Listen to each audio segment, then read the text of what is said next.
কিছুটা directive, new directive দেওয়া হয়েছে, যাতে কিছুটা ছাড় দেওয়া হয়েছে, অন্তত একদম পুরো বন্ধ থাকার থেকে কিছুটা 25%, 50% অনেক জায়গায় অ্যালাউ করা হয়েছে। দোকানগুলো খুলে রাখার জন্য অ্যালাউ করা হয়েছে, যাতে তার বিজনেসও পায়, তার খাবার দাবার বন্ধ না হয়।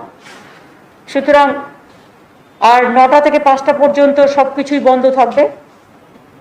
আর অফিসগুলোর ক্ষেত্রেও বলে দিয়েছে, যে ইন্ডাস্ট্রির ক্ষেত্রেও বলে দিয়েছে, যারা ইন্ডাস্ট্রিতে 25% বা 50%, এটা আইটি ইন্ডাস্ট্রি বা গভর্নমেন্ট ওয়ার্কফোর্স, তারা নিজেরাই নিজেদের ট্রান্সপোর্টেশন অ্যালাউ করবে এবং তাদের প্রত্যেককে ভ্যাকসিনেটেড করতে হবে, এই আর কি।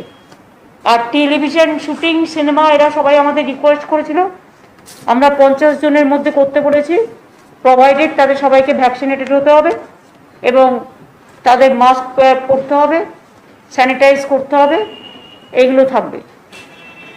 বাদবাকি বাংলায় আমরা প্রায় 2 কোটি মানুষের মতো মানুষকে, সরকার এবং বেসরকারি মিলিয়ে আমরা প্রায় ভ্যাকসিন দিয়েছি এবং সুপার স্প্রেডার যারা, তাদের বিশেষ করে করা হয়েছে।